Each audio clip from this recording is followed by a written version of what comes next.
안녕하세요. 사연에 빠지다의 DJ 민영입니다.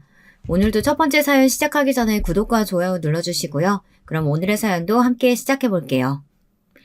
안녕하세요. 저는 결혼을 좀 늦게 한 30대 후반의 여성이에요. 원래는 결혼 같은 건 내 인생에 없다 생각하고 살아온 사람인데요. 결혼 3년 만에 남편이랑 이혼 소송을 하고 있습니다. 제가 지금 남편과 이혼하려고 하는 이유는 시댁을 잘못 만나서입니다. 그럼 제가 살아온 이야기를 좀 해볼게요. 제가 수학에는 강한데 글짓기 솜씨는 좀 없어서요. 혹시 제 글이 두서가 없고 문장력이 안 좋을 수도 있거든요. 이 점은 청취자 여러분들이 너그럽게 이해해 주시면 좋겠습니다. 제가 이 사연에 빠지다의 사연을 보내게 된 계기는 친정엄마의 권유 때문이었습니다. 저희 친정엄마는 이 채널을 구독하시고 매일 새 글이 올라올 때마다 꼭 들어보시는 분이거든요. 그러면서 어머니는 이 채널이 아침 드라마 같고 사이다처럼 시원한 복수글이 올라올 때면 댓글도 단다고 요게 아주 요즘 사는 낙이라고 하셨어요. 저에게도 얼른 구독하고 들어보라고 막 재촉을 하시더라고요. 저는 요즘 같은 디지털 시대에 웬 라디오 극장인가 싶었네요. 어머니께도 이게 재미있으면 드라마 보시면 되지 뭐하러 듣느냐고 물어봤는데요. 그게 어머니의 상상력이 더해지니까 드라마하고는 또 다른 맛이 있다고 하시더라고요. 친정에 가면 항상 이 유튜브 사연 이야기가 흘러나오고 있으니 저도 몇 번 들어보고 하다 얼떨결에 구독하게 되었습니다. 그러면서 엄마도 제가 지금 하고 있는 이혼 소송을 사연으로 한번 보내보라고 하시더라고요. 처음에는 저희 어머니 말씀이 그다지 내키지 않았습니다. 안 그래도 그 소송 때문에 골치가 아픈데 뭐하러 그럴까 싶었는데요. 다른 사연을 읽어보니 비슷한 일들을 이미 겪어내신 구독자님들이 계시더라고요. 그래서 저는 여러분들께 도움도 받고 힘도 얻으려고 이렇게 용기를 내서 펜을 들었습니다. 저는 서울 토박이입니다. 아버지는 사업을 하시고 어머니는 주부로 살아오신 평범한 집에서 태어났습니다. 저희 집은 중산층보다는 좀 사는 집안이에요. 그리고 오빠와 남동생 사이에서 자라서 그런지 저는 성격이 완전 손머스마 같았습니다. 초등학교 때도 골목대장을 항상 앞장서서 했고 고등학교 때도 저는 여중 여고를 나왔는데요. 쇼커트에 짧은 머리에 교복도 바지를 주로 입고 다녀서 선생님께 혼이 많이 났습니다. 그런 저에게 반했다면서 여자친구들이 초콜릿도 주고 진심을 담았다는 편지도 주더군요. 그렇게 여중 여고에서 남자 아이돌 같은 생활을 좀 했습니다. 대신 학창시절에 남자나 연애 같은 단어와는 아주 인연이 없었어요. 중고등학교 때쯤 되면 모든 애들이 대학을 목표로 공부를 하잖아요. 그래서 학원에서 커플이 되는 경우도 있고 다른 학교와 연합해서 동아리 활동을 하다가 사귀는 애들도 있었는데요. 저는 공부한다고 학원을 다닌 것도 아니었고 배구부 활동 때문에 주말에도 시합을 나가느라고 쉰 적이 거의 없었기 때문이었습니다. 저는 중학교 2학년 때 갑자기 키가 엄청 커서 175cm가 되었거든요. 그래서 2kg는 할 게 배구밖에 없다고 체육 선생님이 배구부에 강제로 집어넣어 배구를 하게 되었습니다. 저도 처음에는 하기 싫었어요. 하지만 체육 선생님이 피지컬 되고 운동신경 되는데 그 아까운 재능을 왜 썩히냐고 하시더라고요. 그러다 배구의 매력에 빠져 고등학교에 올라가서도 배구를 했습니다. 친정엄마는 그런 저를 여자다운 점이라고는 하나도 안 보인다며 걱정하셨어요. 여자애가 취미가 운동이고 매일 코트머리만 하고 다니니 성별이 의심된다고 하시며 뜨개질이나 다른 여자 같은 일들도 좀 해보라고 하셨거든요. 제가 그런 것은 아주 서툴러서 바느질도 뜨개질도 아직까지 하나도 못합니다. 요리도 결혼하기 전까지 한 번도 해본 적이 없어요. 매일 어머니가 해주시는 밥만 먹고 운동하기 바빴거든요. 그런 저 때문에 친정엄마는 제가 결혼하고 나서도 걱정되어 잠을 못 주무셨다나 봐요. 저희 어머니가 좀 약하고 여린 성격이시거든요. 제가 늦은 나이에 결혼해 요리며 청소, 빨래 같은 거는 소질도 없으니 시댁 어른들의 구박받으면 어쩌나 노심초사 하셨다고 하네요. 아무튼 저는 대학도 배구 특기생으로 체대를 나왔습니다. 그런데 체육대학은 선수가 안 되면 의미가 없더라고요. 저는 주전으로 뛸 만큼 재능이 있었던 것은 아니었나 봅니다. 고등학교 때까지는 주전으로 뛰고 팀의 주축이 되어서 활약을 했지만 대학에서는 전국에 모인 특기생들이 많았습니다. 그 애들 사이에서 독보적으로 잘할 자신도 없었고 슬슬 배구가 지겨워지고 슬럼프에 빠지게 되어 결국 배구를 그만두었습니다. 배구를 그만둔 저는 사회체육학과로 전과해서 스포츠 마사지, 재활 운동 같은 것을 배웠습니다. 그리고 대학을 졸업한 후 작은 회사에 들어가 2년 동안 사무직으로 근무했습니다. 그런데 제가 체대 나온 사람인데 내근직이 영 맞지를 않더라고요. 그래서 어느 날 상사와 대판 싸우고 그만두었습니다. 그리고 얼마 동안 카페 알바를 하며 집에서 백수로 지냈습니다. 처음엔 친정엄마도 아르바이트 그만하고 취업을 해보라고 성화를 부리시더니 제가 들은 척도 하지 않자 그냥 저를 두고만 보시더라고요. 그렇게 한 1년 동안 아르바이트만 하고 집에서 캥거루처럼 생활을 했습니다. 어머니가 해주시는 밥은 여전히 꼬박꼬박 먹고 다녔죠. 어느 날 그런 저를 보다 못한 어머니가 이런 말씀을 하시더라고요. 주영아, 너 정말 이렇게 집안일도 하나도 안 배우고 취직도 안 할 거야? 그럼 나중에 결혼은 어떡해? 네 친한 친구들은 대학 졸업하고 얌전히 회사 다니다가 결혼했다고 하지 않았어? 취직을 해야 결혼 자금도 모을 거고 네가 결혼을 해야 나도 좀 한시름 놓지. 그러니까 취직 안 할 거면 집에서 엄마한테 요리나 빨래 청소하는 법이라도 좀 배워. 싫어 엄마. 나 그런 거 하나도 못하는데 어떡하라고. 난 나중에 부잣집에 시집가서 아줌마 쓸 거야. 얘가 말하는 것 좀 봐. 누가 너같이 선머스마 같은 애를 데려갈까. 결혼은 할 수 있고 난 네 생각만 하면 아주 한심해서 밤에도 잠이 안 와. 엄마 갑자기 왜 성질을 내요. 말이 그렇다는 거지. 나 결혼하기 싫어요. 비혼주의 할 거니까 나한테 결혼 이야기 하지 마요. 알았지? 난 엄마 아빠랑 죽을 때까지 같이 살 건데? 제가 비혼주의자라고 고집을 부릴 때마다 친정엄마는 생각도 하기 싫다고 하시며 얼른 결혼하라고 성화를 부리셨어요. 지금 생각해보면 그때쯤이 엄마의 갱년기인가 아니었나 생각됩니다. 안 돼. 제발 부탁이니 결혼해라. 나도 손주 얼굴은 보고 싶다 얘. 그리고 네가 결혼하는 거 싫으면 30 되기 전에 독립해. 언제까지 엄마 아버지 사이에서 살 거야? 엄마 아빠는 너희들 다 내보내고 둘이서만 살고 싶어. 여행도 다니고 이 밥순이 생활에서 좀 벗어나고 싶다. 나는 늙어서까지 너희들 뒤치다꺼리 안 하고 살 거야. 어머니는 대학을 졸업하자마자 아버지를 만나 아버지와 거의 바로 결혼하셨다고 합니다. 그래서 그런지 저희 어머니는 항상 여자도 일을 해야 한다는 말씀을 많이 하십니다. 본인이 30년 넘는 세월 동안 전업주부로만 생활하다 보니 이런저런 제약 같은 게 많아서 싫으셨다네요. 자기 이름으로 된 통장도 없으셨고 카드도 생활비도 모두 다 아버지 것으로만 사셨다고요. 요즘엔 그렇게 생활하는 여자들이 거의 없잖아요. 여자도 경제활동을 해야 하고 맞벌이를 10년도 넘게 해도 집을 못 살 정도로 집값이 비싸니까 말이죠. 그래서 지금은 제 어머니가 그때의 저를 보는 눈이 곱지 않으셨던 것도 이해가 갑니다. 하지만 저는 그때는 정신 못 차리고 그저 아직 아이처럼 부모님이 언제까지나 보살펴 주실 걸로만 알았나 봐요. 집이 제일 좋았던 집순이었고 남자나 결혼 같은 건 저하고는 인연도 없고 거리가 먼 이야기라고 생각해 왔었습니다. 다른 친구들이 주말마다 데이트다, 남친이랑 여행이다 하며 저랑 안 놀아주니 또 집순으로 지내야만 했던 것도 무시하지는 못하겠지만 말이죠. 그래도 저는 아버지가 사업을 꽤 잘하셔서 뭔가 부족하다던가 가난을 피부로 느끼면서 살지는 않았습니다. 저희 오빠는 어렸을 적부터 책만 읽던 아이였는데요. 그래서 친구들이 공부벌레니 모범생이니 재미없는 애라고 많이 놀리기도 했답니다. 그러건 말건 오빠는 남들에게 별로 신경을 안 쓰고 묵묵히 열심히 공부를 하는 스타일이었어요. 아버지도 오빠는 장남이니 말은 안 해도 영어, 수학, 과외도 붙여주고 뒷바라지를 잘해주셨습니다. 그 결과 오빠는 서울대 법대를 들어갔습니다. 그리고 지금은 부장 검사가 되어 있고요. 아버지의 자랑이 된 오빠예요. 그리고 남동생은 공부를 그다지 좋아하지 않아서 일찌감치 식품영양학과로 진로를 잡고 영양사 자격증을 따고 학교에서 영양사로 일을 하기도 했습니다. 동생은 어릴 적부터 먹는 걸 좋아하고 미각이 좋아서 세계 여러 나라로 미식기행을 혼자 다닐 정도로 먹는 것에 진심이랍니다.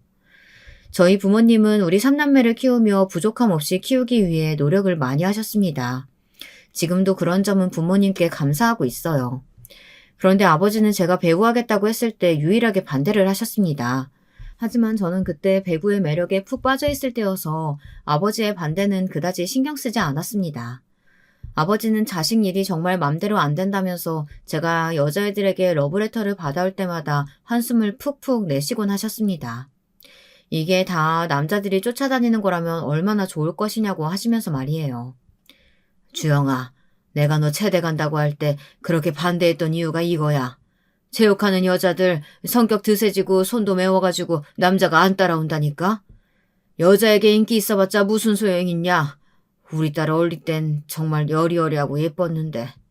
아빠, 또 결혼 잔소리 하시려고 그러죠. 저 결혼 안 한다고요. 그러니까 아버지 어머니도 이제 포기하세요. 저한테 신경 쓰지 마시고 오빠나 결혼시켜요. 오빠는 장남이고 이 집안 대를 이을 귀한 아들이잖아요. 나는 우리 딸이 결혼하는 걸 더 바라고 있어. 네가 딸 낳으면 얼마나 예쁠 거야. 네 어머니가 결혼하라고 말하지 않았니? 이제 29이 됐으면 누구라도 사귀어야 하는 거 아니야. 이제 와서 취직이야 안 해도 되니까 결혼정보 회사 등록해라. 이 앱이 소원이다. 결국 저는 어머니의 소원인 결혼은 하지 않겠다고 선언했고 제가 자신 있는 스포츠 마사지와 재활 운동을 제 직업으로 하기로 했습니다. 다시 공부해서 도수치료사 자격도 따고 마사지를 배워 운동선수들 몸 관리시켜주는 사람이 되었죠. 선수 트레이너가 된 것이었어요. 저는 지금까지도 제 일이 굉장히 보람있고 마음에도 듭니다. 직업에는 귀천이 없다고 하잖아요. 하지만 제 어머니는 그것도 여성스러운 일이 아니라고 하시며 계속 말리셨어요. 저는 살면서 저희 엄마한테 가장 많이 들었던 말이 여자애가 여성스럽지 못하게 란 말들이었어요. 이 말도 계속 듣다가 보면 정말 지긋지긋합니다. 현재는 전통적인 성 역할이 점점 사라져가고 있는데 우리 부모님들만 그것을 강조하면서 여자애들은 얌전하고 예쁘고 남자애들은 활발하고 거침없어야 한다는 게 저는 이해가 잘 안 갑니다. 보통 성격은 잠시 환경에 따라서 바뀔 수도 있지만 천성은 변하지 않는 법이잖아요. 그렇게 태어난 사람을 그 기질에 맞게 키워야 하지 그 아이의 천성을 인정 안 해주면 아이들이 스트레스 받지 않겠습니까? 저는 오빠와 남동생 사이에서 정말 여자다움을 강요받으면서 스트레스를 많이 받고 자란 아이였던 것 같아요. 지금 와서 생각해보니 그런 베이스가 깔려 있었기 때문에 제가 시댁 생활에 적응을 못했던 것 같습니다. 그런데 저에게도 만남이 찾아왔어요. 바로 남편과의 만남이었습니다. 비혼주의를 고집했던 저의 차가운 마음에 봄을 가져다 준 좋은 사람이었습니다. 남편과는 어쩔 수 없이 이혼을 하게 되었지만 저는 그 사람과 좋은 친구로 지내고 싶을 정도였으니까요. 그 사람은 제가 일하는 선수들이 생활하는 곳에서 팀닥터로 일하는 사람이었어요. 저는 남편을 지금 일하는 직장에서 만났어요. 저는 여자 배구단 소속의 재활치료사로 일하고 있었고 남편은 그 팀의 닥터였습니다. 닥터라고는 하지만 병원에 취직하지는 않았고요. 여기저기 옮겨다니면서 선수들이 부상하면 치료해주고 간단한 응급처치 등을 주로 해주는 사람이었습니다. 제가 남편과 이혼을 하게 된 이유를 말씀드리자면 남편의 집안에 대해서도 언급을 하고 가야겠네요. 제가 원래 남의 이야기를 잘 못하고 하기도 싫어하지만 여러분들이 보다 더 잘 이해하실 수 있도록 말씀드려야 하겠습니다. 남편은 가정 환경이 좋지 못했어요. 아버지는 일찍 돌아가셨고 시어머니가 혼자인 남편과 그 밑에 여동생을 키우셨다고 합니다. 시어머니는 당연히 억척스럽게 성격이 변하셨고 아이들을 잘 키우고 싶으셨겠지만 남편은 어머니 얼굴을 거의 자기 전에나 보았다고 하더라고요. 저는 학교에서 돌아오면 항상 집에 엄마가 계셨기 때문에 잘 몰랐습니다. 남편은 항상 학교에서 돌아오면 편의점 도시락이나 빵으로 끼니를 때우기도 했다고 하더라고요. 저희 집에서는 그런 일이 거의 있을 수 없는 일이었거든요. 어머니는 집밥을 좋아해서 밖에서 사 먹는 음식은 몸에 나쁘다고 굳게 믿는 분이셨어요. 하지만 시어머니는 사는 게 바빠서 집안일은 거의 신우와 남편에게 맡기다시피 했다고 하더라고요. 그래도 남편의 집안 형편은 나아지지 않았어요. 시어머니는 본인의 아이들은 잘 안 봐주면서 남편의 이모 집에는 도움을 막 주셨다고 하거든요. 남편의 이모는 시댁보다 더 못 사는 집이었던 거예요. 시어머니는 혼자 억척스럽게 일하셔서 본인 가정, 여동생의 가정까지 생계를 책임지게 된 거였습니다. 그런데 이 이모라는 분은 어른이긴 하지만 정말 제가 생각해도 좀 어이가 없는 분이었어요. 다단계에 빠져서 맨날 자기 밑에 사람 모으기에 바쁘고 이모님 본인 애들 챙기는 건 뒷전이었다고 하더군요. 그래서 시어머니는 어쩔 수 없이 이모님 아이들도 챙기셨다는 거예요. 그 말을 듣고 저는 남편에게 어떻게 그런 집에서 살았느냐고 의아해했습니다. 하지만 남편은 서글스럽게 웃으면서 그런 집들도 아주 많았다고 말하는 것이었습니다. 세상에, 저는 우물안 개구리처럼 사회를 정말 몰랐던 것 같았습니다. 그래서 어릴 적부터 남편은 여동생네 이모네 애들까지 돌보는 거의 소년 가장의 위치에 있었던 거예요. 그러다 보니 남편은 저보다 요리도 잘하고 청소 빨래에도 소질이 있었습니다. 시어머니는 생계비만 벌고 계셨던 것이었죠. 제가 그런 시댁 형편을 모르고 결혼한 것은 아니었습니다. 남편은 저를 좋아하긴 하지만 제 부모님이 시댁이 가난하다고 결혼을 반대하실 것 같아 처음부터 제 짝이 아니라고 생각했었다고 합니다. 그래서 저는 남편에게 그런 걱정은 할 필요 없다고 말했습니다. 난 당신이 정말 좋은데 그래도 결혼은 안 될 것 같아. 내가 4살이나 어리기도 하고 우리 집은 가난해서 쥐뿔도 없는데 어떻게 무슨 염치로 내가 당신한테 프로포즈를 하겠어. 그런 걱정은 뭐하러 해. 우리 부모님은 내가 남자만 데려왔다고 하면 두 손 두 번 들고 환영하실 분들이야. 그러니까 당신은 나만 믿어. 아무 걱정하지 말고. 상견례도 내가 잡아볼 테니까 나한테 다 맡겨. 당신은 아무것도 할 필요 없어. 그냥 내 곁에만 있으면 돼. 내가 행복하게 해줄게. 저는 남편과의 연애에서도 스스로 리드하는 편이었어요. 직장 동료였지만 남편은 저보다 4살 연하였기 때문입니다. 그리고 남편은 가난한 형편 때문에 여자친구를 사귀어본 적이 없었다는 거였어요. 소위 모태솔로라고 하죠. 저는 적지 않게 놀랐습니다. 아무리 응급의학과라도 그래도 의사인데 의사들은 돈도 많이 벌고 인기 있는 직업 아닌가요? 그런데 남편은 스스로 자신감이 부족해서 대시해오던 여자들을 항상 피하기 바빴다는 것입니다. 그러다 남편은 제 눈에 띄게 되었고 저는 남편의 다정한 배려심에 반하게 된 것이었죠. 사실 제가 먼저 반했고 사귀자고 말을 한 것도 저였어요. 그래서 저는 항상 남편에게 약한 사람이었습니다. 그래서 시댁 어른들이 저를 호구로만 보고 어떻게든 돈을 뜯어내려고 했을 때도 참고 있었던 겁니다. 다시 본론으로 돌아오면 저는 직장에서 남편을 만나 초고속 결혼을 하게 되었습니다. 제가 36이고 남편은 32이었을 때였어요. 결혼을 하려고 보니 어찌나 그렇게 준비해야 할 게 많은지 저는 결혼 2번 하라면 절대 못할 것 같습니다. 상견례를 하던 날 저는 호텔 중식당을 예약했고 시댁에서는 그 호텔 비싼 데 아니냐면서 놀라셨다고 하더군요. 그리고 시어머니는 상견례 날에 그 이모를 대동하고 나타나셨던 것이었습니다. 저는 마음속으로 좀 울컥했어요. 남편에게 들은 일이 있으니 저는 그 이모님이 좋게 보일 수가 없었습니다. 그런데 왜 같이 오셨는지 좀처럼 이해가 안 됐습니다. 저희 부모님도 이모님의 얼굴을 보고 좀 놀라셨어요. 보통은 홀 시어머니 자리여도 혼자 나오시지 않나요? 시어머니는 우리 아버지 얼굴을 살피며 조심스럽게 이렇게 이야기하시는 겁니다. 아, 이쪽은 제 동생인데요. 제가 남편이 없어서 우리 동생하고 거의 옆집 살면서 서로 의지하고 살아왔답니다. 혹시 신랑 이모가 나와서 좀 불편하신가요? 아, 그러셨군요. 아닙니다. 사위에게 아버지가 일찍 돌아가셨다고 들은 것 같습니다. 그간 고생이 많으셨겠습니다. 친정아버지가 안쓰럽게 시어머니를 바라보며 괜찮다고 하시자마자 시어머니는 그동안 고생했던 이야기며 남편을 어떻게 키웠는지 이런 이야기들을 마치 동네 아줌마에게 수다 떨듯이 우리 아버지에게 거침없이 말씀하시는 거였습니다. 그런 시어머니를 보며 옆에서 우리 어머니는 속으로 많이 놀랐다고 하시더군요. 저희 어머니는 그 내향형이라 남 앞에서 이야기를 잘 못하시거든요. 그런데 시어머니는 정말 사돈될 분들에게 시시콜콜한 이야기까지 전부 숨김없이 말씀하셨습니다. 처음 만나자마자 그런 말씀을 하시니 저도 좀 거부감이 들더군요. 하지만 남편은 좋아하는 눈치여서 아무 말 하지 않고 그날만 넘기자 생각을 했습니다. 그런데 제 신경을 쓰이게 한 사람은 그 이모님 한 사람만이 아니었어요. 신이 될 남편의 여동생은 얼마나 눈치가 없는지 자기 앞으로 좋아하는 음식을 다 끌어와서는 그 자리에서 완전히 뷔페식으로 식사를 하고 있었습니다. 그 덕에 저의 부모님과 저는 시누이 눈치 본다고 거의 식사도 하지 못했어요. 정말 며칠 굶은 사람처럼 먹는데 이런 자리에서 꼭 그래야 했을까 지금은 의문이 듭니다. 사실 저도 먹는 데는 진심이라 누가 뭐 먹겠다고 하면 말리지 않습니다.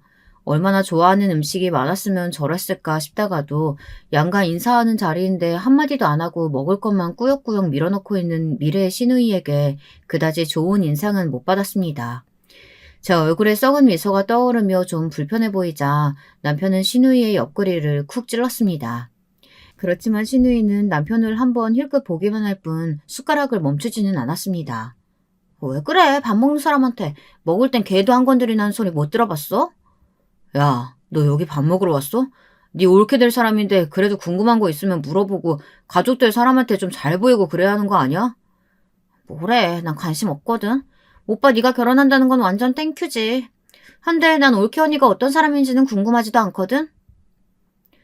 신우이는 어른들이 계신 자리에서도 말을 거침없이 하며 자기 하고 싶은 대로 하고 사는 사람이었습니다. 아직 결혼은 안 했지만 나중에 신우이가 결혼하면 어떤 며느리가 될지 뻔하겠더라고요. 그래도 설마 그렇게까지 뻔뻔하게 변할 줄은 몰랐습니다. 그날은 어찌어찌 지나갔는데요. 상견례를 마친 후 친정부모님은 남편이 좋은 사람 같다며 잘 지내보라고 하셨죠. 시어른들이 같이 살 건 아니니까 너무 걱정 말라고 하셨습니다.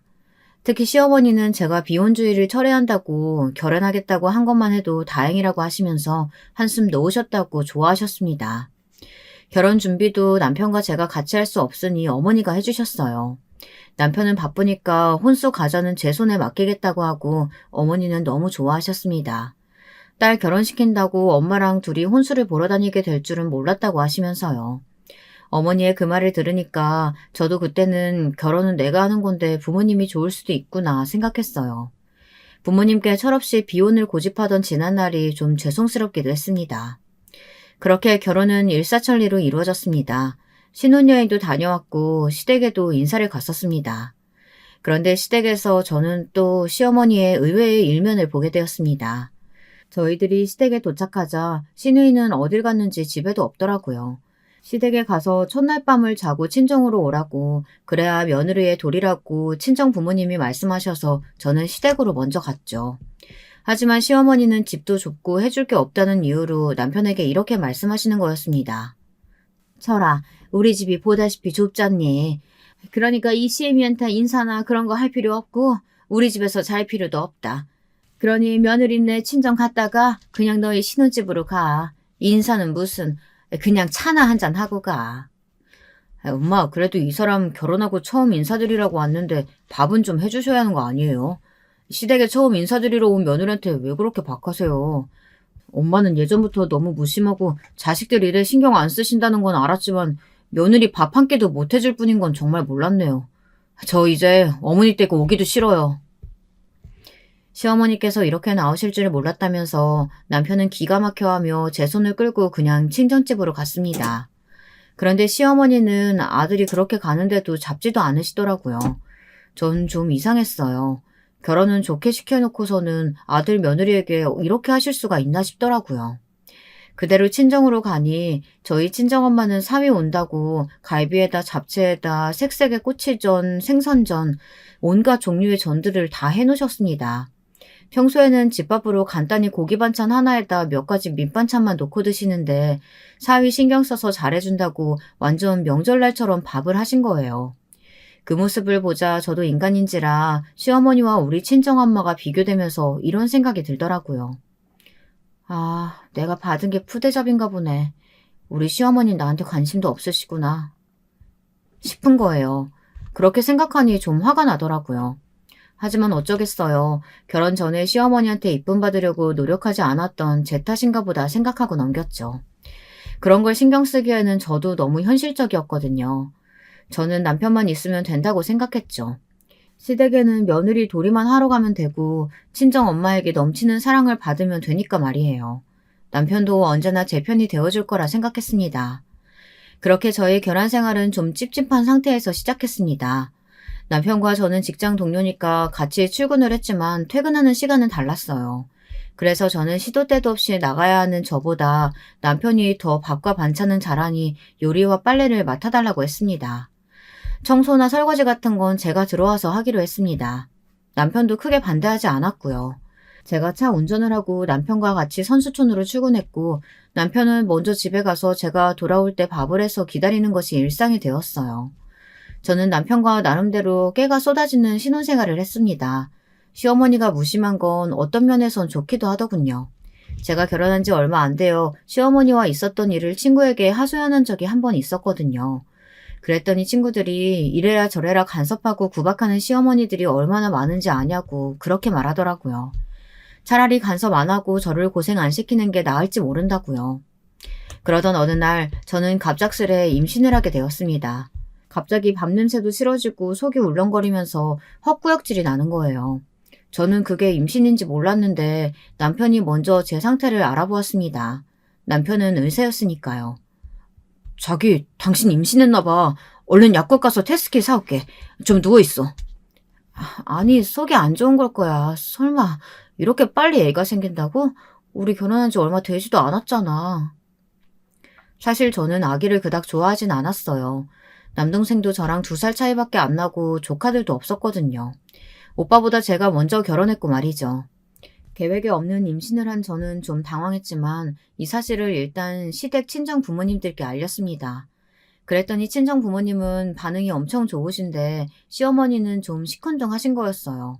시어머니는 톡 쏘아붙이듯 남편에게 말했습니다. 아니, 뭐 벌써 애를 가져? 열심히 돈 모아서 집을 사도 모자랄 판에 애를 먼저 가져가지고 어쩌겠다는 거야? 철이 넌 정신이 있니 없니? 그리고 며느라기 너도 그래. 임신, 출산 이런 거 하게 되면 경력 단절되고 너희 친정엄마처럼 집에서 애나 키우게 되면 어쩌려고 그래?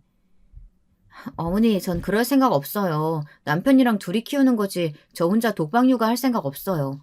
그러니까 어머니가 걱정하시는 일 일어나지 않을 거예요. 뭐라고? 왜 가만히 있는 철이를 들먹여? 애가 뭐 슈퍼맨이라도 되냐? 밖에서 힘들게 일하고 오면 집에서 밥 시키는 것도 모자라서 이제는 애까지 같이 키우겠다고? 같이 키우긴 할 거니? 철이한테 육아 다 시켜놓는 건 아니고? 시어머니는 가끔가다 저렇게 저의 속을 뒤집어 놓는 말씀을 많이 하셨습니다. 철저하게 어머니의 집안과 남편 입장에서만 생각하고 제 걱정이나 입장 생각은 하나도 안 해주시는 아주 정없는 분이셨어요. 그런 걸 알고 시집왔기에 저는 아무 대답도 하지 않았습니다. 그냥 장단을 맞춰주지 말자고 생각했어요. 저도 사람인데 당연히 서운했죠. 하지만 시어머니는 원래 그런 사람이려니 하고 생각했습니다. 저는 임신 9개월 기간 동안 시어머니나 친정엄마의 도움도 받아본 적이 없습니다. 입덧을 할 때에는 그 입덧을 참고 선수들을 돌봤고 8개월로 배가 불러올 때에는 1개월간 쉬긴 했지만 절대 엄마에게 도움을 요청하고 싶지 않았어요. 친정엄마는 힘들면 친정에 몇 달이고 있다 가라고 걱정스럽게 말씀하셨지만 저는 이를 악물고 버텼습니다. 시댁, 친정, 양가 부모님께 빚을 지고 싶지는 않았거든요. 제가 그런 성격도 아니고요. 혼자서 뭐든 해결하고 싶어하고 남들에게 신세지는 건 정말 싫었습니다. 요즘은 가족들에게도 신세지면 갚아야 한다는 의식들 많이들 갖고 있잖아요. 그러다 저는 아기를 좀 일찍 낳았어요. 원래 임신 기간은 40주인데 저는 8개월 말쯤, 그러니까 35주에 아기를 낳게 되었어요. 진통보다 먼저 양수가 터져 급하게 응급으로 수술을 하게 되었습니다. 진통은 임신 기간 동안 배뭉치만 몇 번 겪고 저는 그렇게 아기를 낳게 되었습니다. 다행히 34주가 넘어섰고 몸무게가 3kg이 넘어서 아기가 미숙아는 아닌 수준이라고 인큐베이터에는 들어가지 않았더라고요. 친정엄마는 제가 아기를 낳았다는 소식을 듣자마자 병원으로 달려오셨어요. 그리고 저에게 수고했다고 말씀하시며 눈물을 보이시더라고요. 아기도 이쁘지만 친정엄마 눈에는 딸만 보인다고 제 걱정을 엄청 많이 하셨습니다. 하지만 시어머니는 달랐습니다. 시어머니는 제가 누워있는 병실에는 와보지도 않으셨어요. 그냥 아기만 구경하고 예쁜 애 한마디 남기고 가셨다고 나중에 남편이 말하더라고요. 아무리 며느리가 이쁘지 않다지만 본인 손주인데 그렇게까지 하고 싶을까 생각이 들었습니다. 그리고 또 섭섭한 마음이 들었고요. 딸이라서 그런 건가 하는 의구심도 들었습니다. 왜 드라마 보면 아들 선호 사상에 푹 절여져 있는 시어머니들 많잖아요. 혹시 우리 시어머니도 그런 분은 아닌가 하는 생각까지 들더라고요. 저는 병실에서 힘없이 누워 남편에게 물었습니다. 자기, 어머니 말야, 너무 나한테 찬바람 쌩쌩 부시는 것 같지 않아? 아들 뺏긴 기분 드는 거야? 아니면 내가 마음에 안 드시는 거야? 우리가 같이 육아하는 게 마음에 안 들어서 그러시는 건가? 아니야. 당신은 그런 신경 쓰지 말고 산후 회복하는 거나 잘 신경 써. 우리 엄마는 내가 제일 잘 알아. 워낙에 말로 표현하는 분이 아니라서 그래. 당신이 이해 좀 해줬으면 좋겠어. 난 우리 딸 태어났을 때부터 너무 기뻐서 눈물이 다 났다니까. 남편은 호들갑을 떨며 제 손을 잡고 수고했다고 말해주었어요.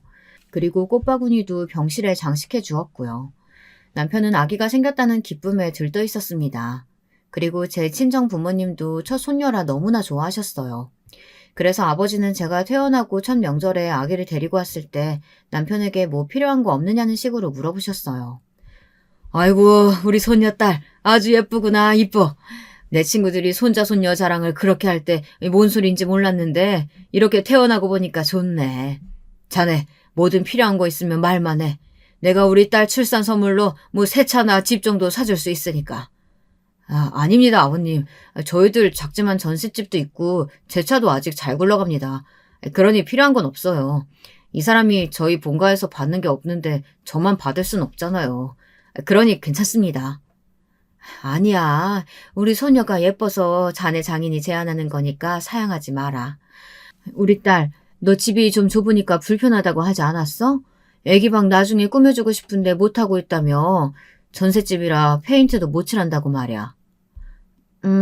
나는 너무 좋지. 하지만 우리가 돈 벌어서 집 살게.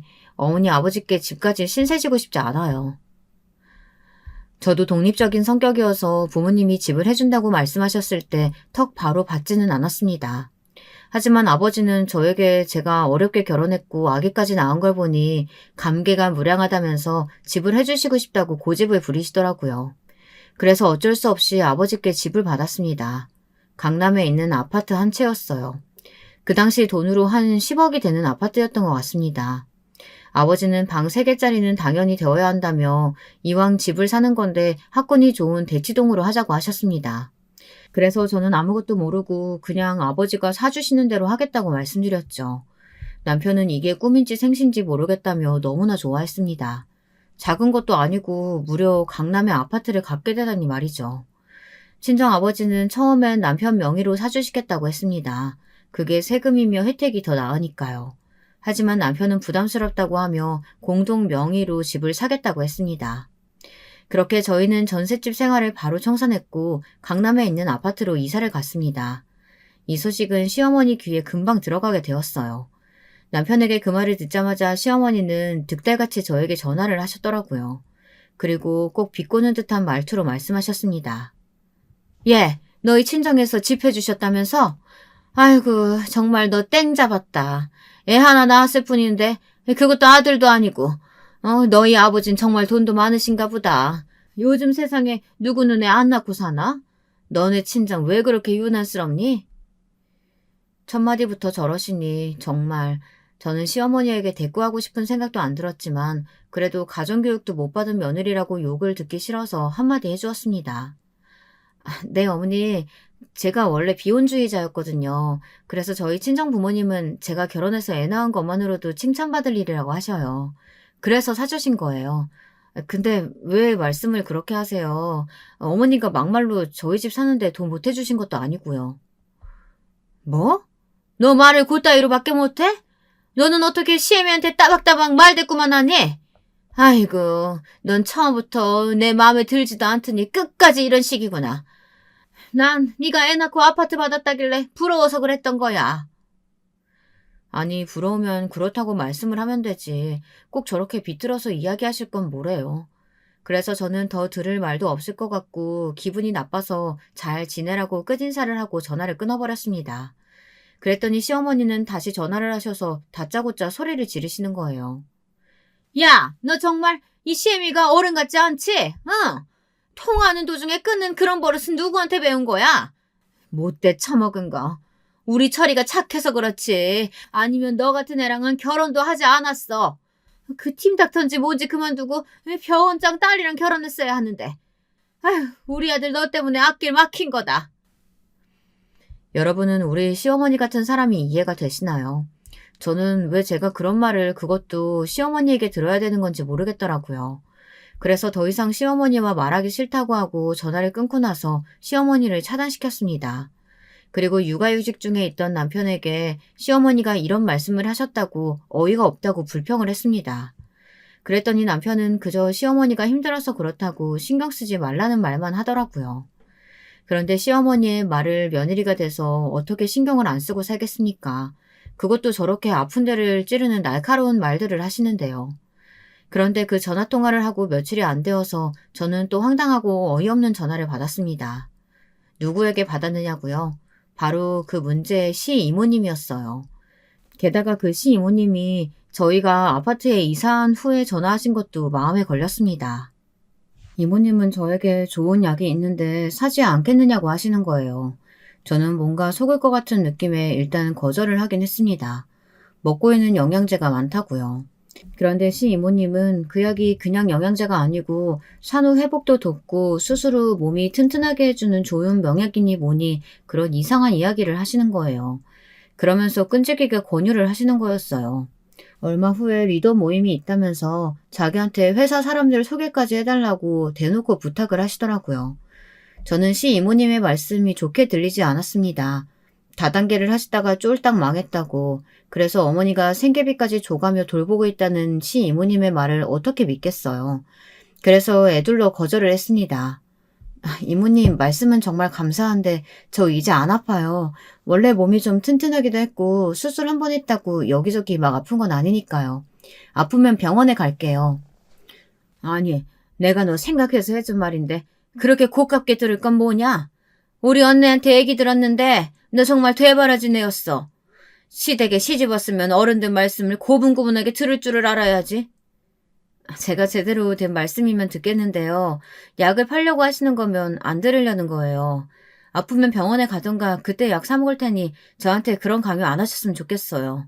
혹시 저희가 아파트 샀다고 해서 돈 좀 있나 보다 하고 파시려는 거 아니세요? 뭐? 야! 네가 언제 우리 집 생계에 뭘 보태줬다고 그런 무례한 소리를 짓거려? 정말 보자 하니까?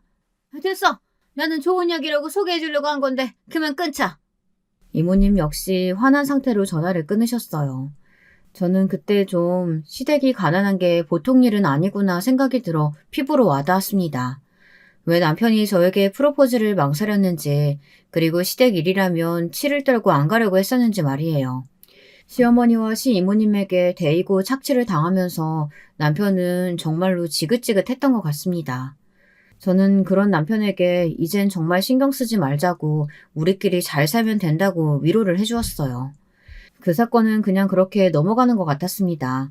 하지만 제 마음속이 불길한 찝찝함으로 가득 차는 것은 어찌할 수가 없었어요. 어느 날 아이가 열이 나고 감기가 심해 병원에 가야 하는 일이 있었는데요.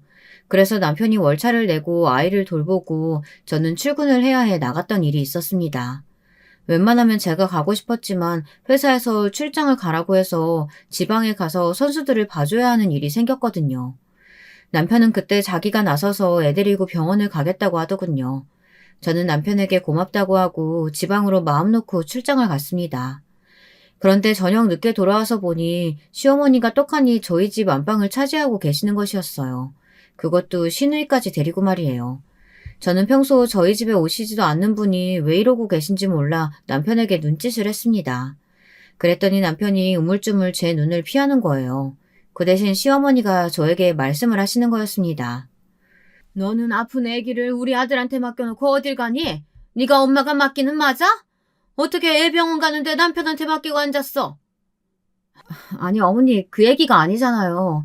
어떻게 오신 거예요? 혹시 놀러 오신 거예요?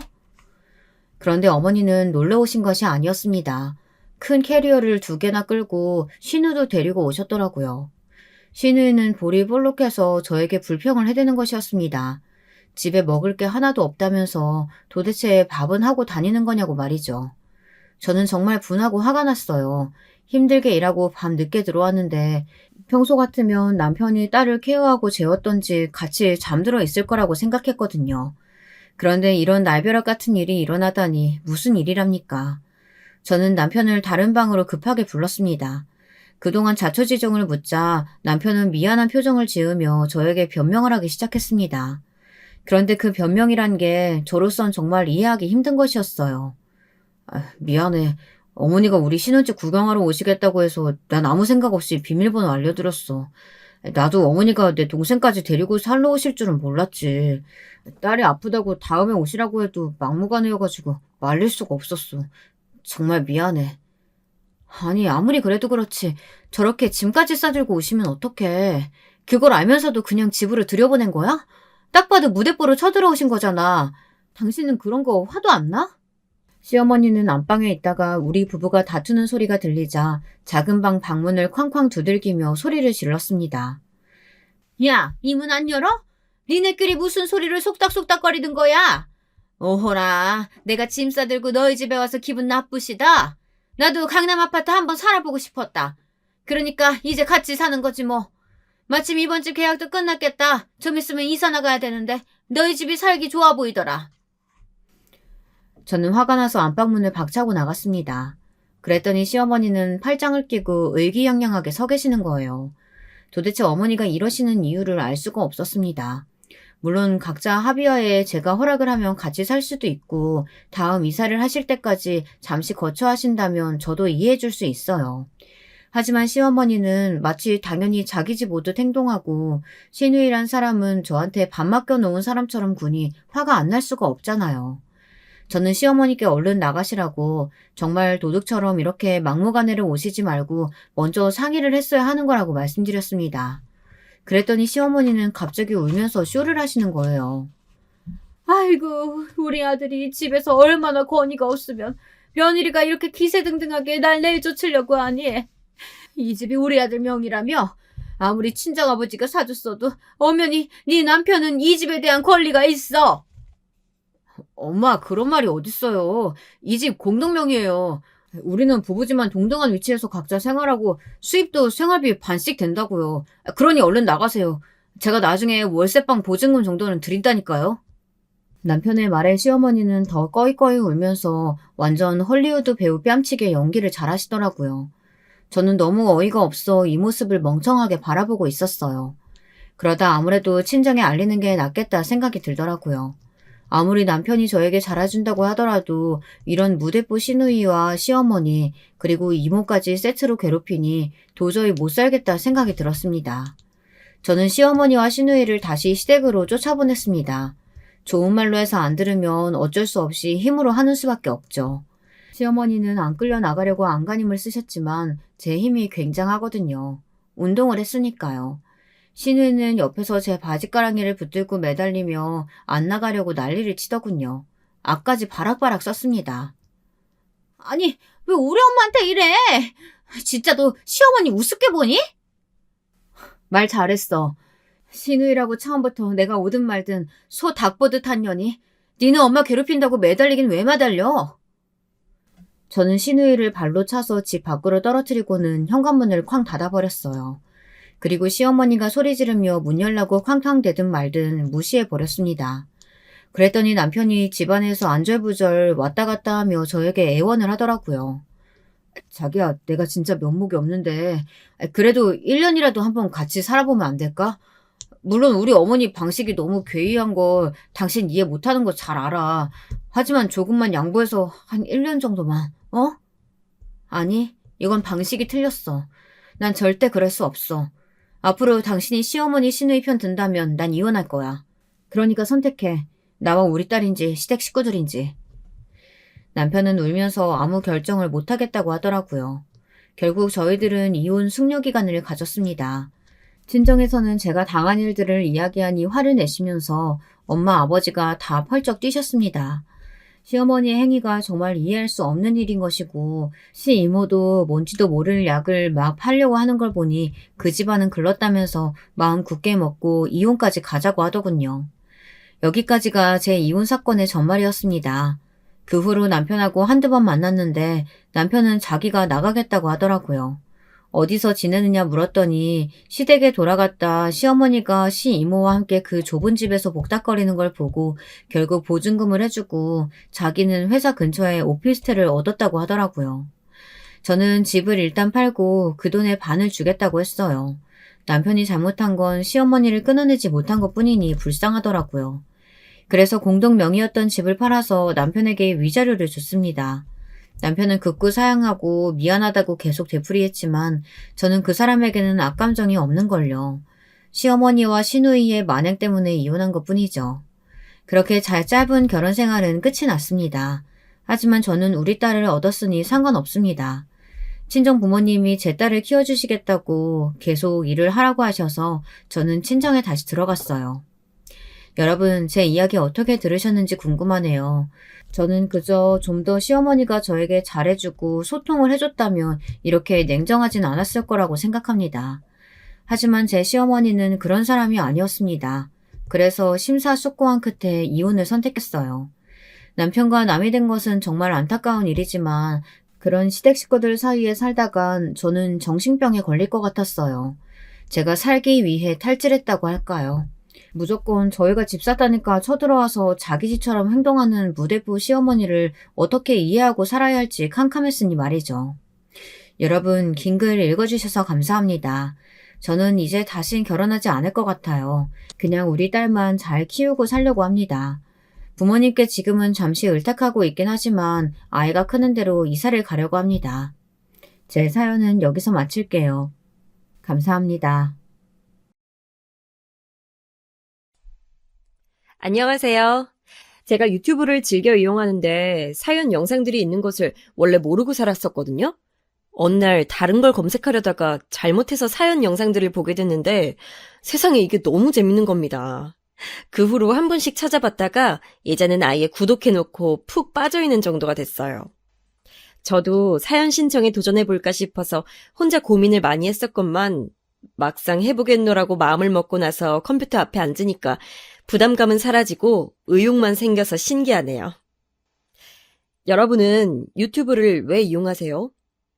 그리고 어쩌다가 사연 영상에 빠지게 되셨나요? 저 같은 경우는 동영상이라는 게 제가 원하는 것만 정확히 찾아볼 수 있어서 텔레비전보다 간편하고 빨라서 좋아하고요. 또 사연 영상에 빠져들게 된 것은 아마도 제가 사람 사는 모습 자체에 관심이 많기 때문인 것 같습니다. 저는 가끔 텔레비전을 봐도 오락예능 이런 것보다도 다큐멘터리에 관심이 많거든요. 세계 여러 곳을 다니며 그곳 현지인들의 삶을 다룬 내용이나 우리나라 오지산간에 살고 있는 사람들의 일상을 담은 것들을 가장 좋아합니다.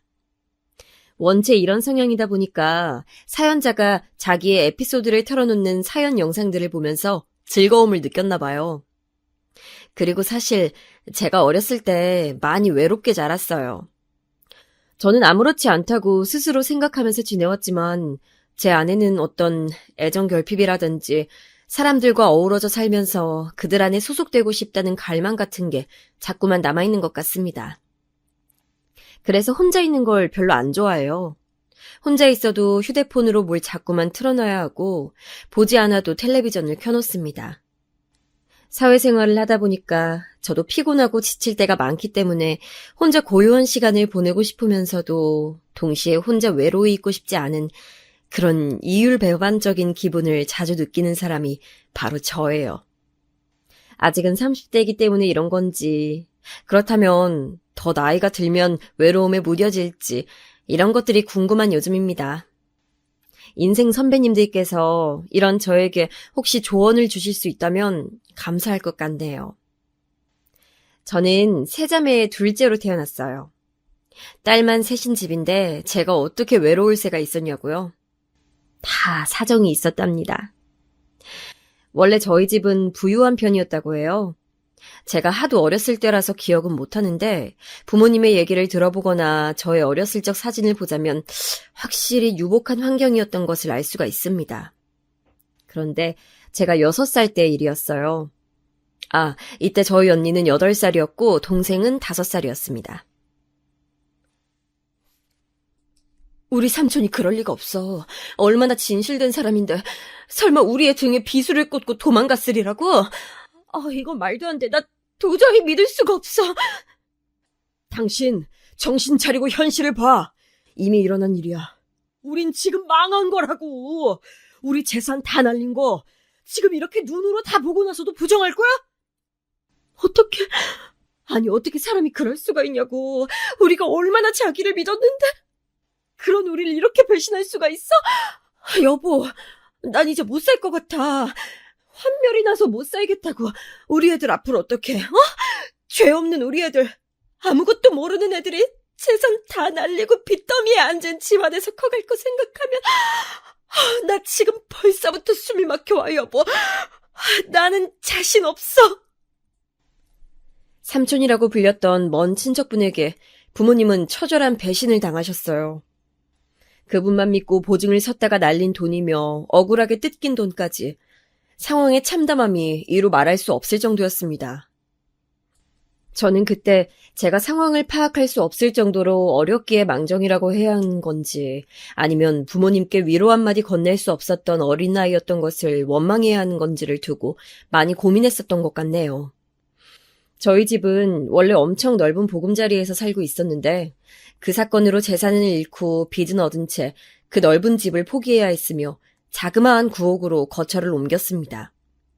그러면서 언니랑은 따로 떨어지게 됐어요. 언니는 멀리 사는 큰 고모네에서 맡아주겠다고 했기 때문에 그쪽에서 살게 됐습니다. 언니는 그때부터 큰 고모의 자식들과 같은 학교를 다니면서 마치 그 집 식구처럼 살아가게 됐죠. 저는 어려서 그런 이해관계들을 몰랐기 때문에 그저 언니를 잃었다는 상실감만 느꼈습니다. 엄마, 왜 언닌 따로 살아야 돼? 이 집엔 언니 방이 없어서 그래? 우리 셋이 다 방 같이 쓰면 되잖아. 그게 그런 게 아니야. 이 집이 좁아서 너희 언니랑 같이 못 사는 게 아니야. 그냥 너희 언니한테는 거기서 사는 게 좋은 길이기 때문에 그렇게 된 거야. 우리 수연이는 착한 동생이니까 언니 행복해지는 길 응원해 줄 수 있지? 응? 우리 수연이가 이해해줬으면 좋겠어. 엄마가 저를 붙잡고 거듭 말씀하셨을 때 저는 솔직히 하나도 상황을 이해하지 못하고 있었지만 몇 주 사이에 엄마가 너무나도 피골이 상접하고 초췌해진 것을 느낄 수 있었기에 그대로 입을 다물었습니다. 때를 쓰고 응석을 부릴 때가 아니란 것을 직감적으로 알았던 것 같아요.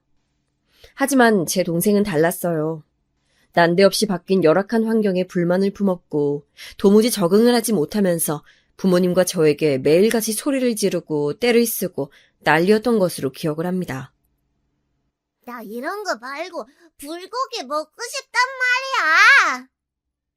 수민아, 불고기는 지난주에 먹었잖아. 기억 안 나? 이것도 맛있는 거야. 반찬 투정하지 말고 얼른 먹어. 싫어. 엄마는 왜 맨날 나보고 맛없는 거 먹으라 그래? 냉동실에는 왜 아이스크림 안 사다 놓는 건데? 냉동실에 맨날 아이스크림 있어야 될 거 아니야, 이 바보들아! 엄마랑 아빠랑 언니랑 전부 다 바보들이야, 진짜 싫어! 집안의 막내로서 응석바지로 자라왔던 동생이었어요. 언니랑 제가 혼이 나도 동생은 원래 혼이 나는 법이 없는 아이였습니다. 그랬던 공주님이었으니 바뀐 환경이 마음에 들지 않았고 적응할 생각도 하지 않았으며 무작정 다시 대궐 같은 집으로 돌아가는 날만 꿈꾸며 기다렸던 것이죠. 제가 초등학교에 입학하고 나서부터 동생의 투정은 더 심해졌어요. 저는 오히려 학교 생활을 하면서 새로운 일상에 완전히 녹아들었는데 이런 저를 보면서 동생은 더욱 화가 났었던 것 같네요. 부모님과 저에게 항상 화를 내기 일쑤였고 무슨 말을 해도 듣질 않았고 통제가 어려웠어요. 아버지는 이 진흙탕 같은 현실에서 벗어나기 위해 고군분투하고 계셨기 때문에 당시에 무척 바쁘셨습니다. 무기력하게 계시다가 다시 눈빛을 빛내시며 이것저것 해보시려고 하는 아버지를 보면서 엄마는 기뻐하셨고 열심히 내조를 하셨죠. 그래서 당신의 딸들이 아버지의 제도약에 방해가 되는 것을 원치 않으셨습니다. 아무런 사고도 치지 않길 원하셨어요. 저는 학교 생활에서 힘든 점이 있거나 교우 관계에서 고민이 생겨도 그걸 집에 와서 털어놓질 못했습니다. 응석부릴 생각하지 마. 나약한 소리 하는 거 아니야. 네 동생만으로도 충분히 벅찬 상황인데 너마저 쓸데없는 소리 해낸다면 엄마 너무 속상해. 알겠지? 우리 수연이는 착한 언니니까 이해해줄 수 있지? 앞으로도 동생 잘 챙기고. 엄마는 우리 수연이 믿어. 저희 언니를 대상으로 두고 얘기할 때면 저는 착한 동생이 되어야 했고 저희 동생을 둔 얘기라면 저는 착한 언니가 되어야만 했습니다. 가운데 낀 서러운 신세였어요. 말 안 듣는 골칫덩어리 동생 때문에 저는 늘 곤란했지만 부모님을 힘들게 하고 싶지 않아서 제가 동생을 억지로 이끌고 나갔습니다. 그래봤자 저도 고작 8살이었지만요.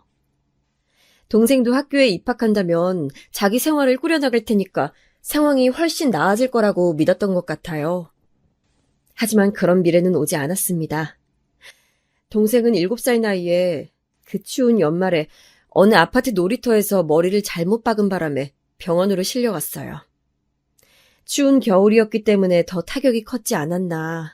지금에 와서 그런 생각을 해봅니다. 동생이 고꾸라져서 머리를 박고 기절하자 근처에 있던 아이들은 놀라서 전부 자리를 떠버렸어요. 추운 줄 모르는 어린아이들만 현장에 있었고 어른은 한 명도 없었다고 합니다. 그래서 동생은 발견이 늦었어요. 자리를 떴던 아이들 중 한 명이 집에 돌아가서 자기 엄마한테 상황을 말했던 거예요. 그 엄마분이 얘기를 듣고서는 이게 당초에 무슨 일인가 싶어서 궁금한 마음에 놀이터로 나가보셨다고 합니다. 그런데 저희 동생이 쓰러져 있는 것을 보시곤 깜짝 놀라서 신고를 하셨던 거죠. 그 아파트가 저희 집에서 거리가 꽤 있었어요. 거긴 나름 잘 사는 사람들이 사는 곳이라 할 수 있었고 저희 집은 정반대 분위기의 동네였으니까요. 그런데 동생이 거기까지 가서 놀았던 것입니다. 좋은 시설의 놀이터에서 놀고 싶어하는 아이란 것을 저는 진작 알고 있었어요. 하지만 부모님께 쓸데없는 소리를 전하는 딸이 되고 싶진 않아서 동생의 일탈 같은 놀이를 혼자만 알고 묵인하고 있었습니다. 그랬던 것이 결국 화근을 불러왔던 것은 아닐까 싶어서 그 이후로는 저는 혼자 죄책감을 느껴왔었죠. 만약 부모님께서 동생이 그 동네에 그 아파트까지 가서 논다는 것을 아셨다면 분명히 만류하셨을 테니까요. 안 돼. 이럴 수 없어. 불쌍한 내 새끼. 얼마나 무섭고 아팠을까. 제발 눈 좀 떠다오. 엄마 좀 쳐다봐주라. 우리 막내, 우리 예쁜 수민아. 엄마가 우리 수민이 좋아하는 불고기랑 오므라이스 해줄게. 그동안 이런저런 핑계 대면서 못해줘서 미안해. 제발 눈 떠줘. 엄마는 의식불명인 동생을 붙잡고 끊임없이 흐느끼셨습니다. 그 모습을 보고 나서 저는 제 동생의 상태가 심각하다는 것을 알아차렸죠. 가슴 한구석이 싸하게 식더라고요. 뭔가 단단히 잘못되어 간다는 예감을 받았던 듯 싶어요. 하루가 지나고 이틀이 지나도록 동생은 의식을 찾지 못했고 엄마는 병원에만 계셨습니다.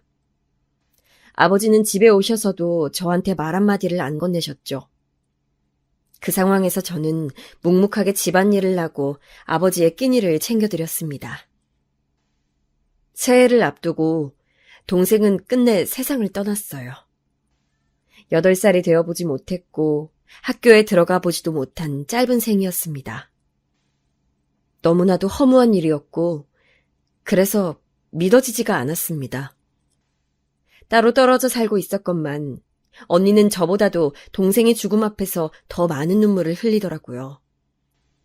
그래서 저는 동생이 떠났으니 언니가 다시 집으로 돌아와서 살지 않을까 하는 짐작을 했었어요.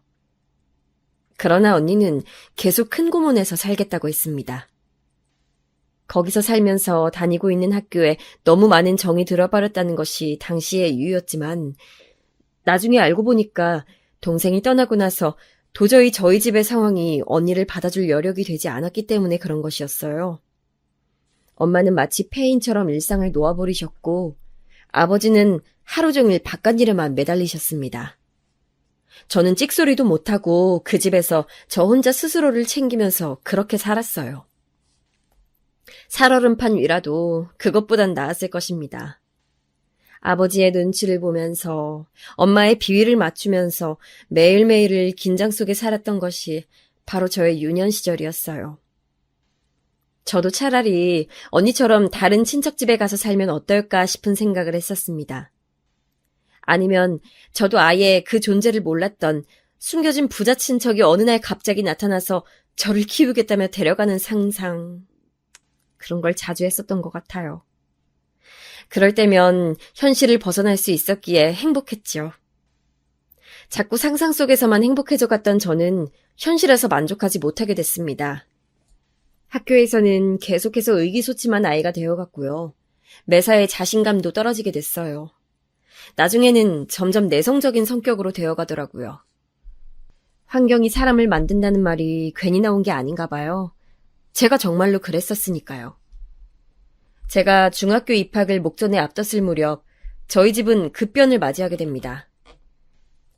사춘기로 슬슬 접어들면서 저는 온갖 세상에 대한 비난과 원망을 속으로 하고 있었던 때였고 부모님과는 사이가 어색하기 짝이 없었으며 초등학교를 졸업하고 나서도 집으로 돌아오지 않은 언니의 존재를 남몰래 혼자 증오하고 있었던 게 저였어요. 그런 상황 속에서 갑자기 아버지의 일이 확 잘 풀려버린 거예요. 로또 맞았다, 잭팟 터졌다 이런 표현으로 밖에는 설명할 길이 없었던 정말 기적 같은 일이었습니다. 지인분의 사업장에서 일을 하시던 아버지가 자립을 원하셔서 그곳을 나오시고 사업체를 꾸린 지 2년이 되어가던 무렵의 일이었죠. 일이 잘 풀리는 바람에 아버지는 친가 쪽 친척들에게 빌렸던 돈을 금세 갚을 수 있었습니다. 이 과정에서 언니를 계속 맡아주었던 큰고모네한테 후한 금액을 건네주신 걸로 알아요. 그리고 저는 이게 불만이었어요. 그 집에서 먹고 자고 하면서 행복하게 잘 산 언니한테 뭐가 불쌍하다고 돈을 그렇게 주셨어요? 도대체 뭐가 그렇게 안쓰럽다고 돈을 챙겨주셨냐고요.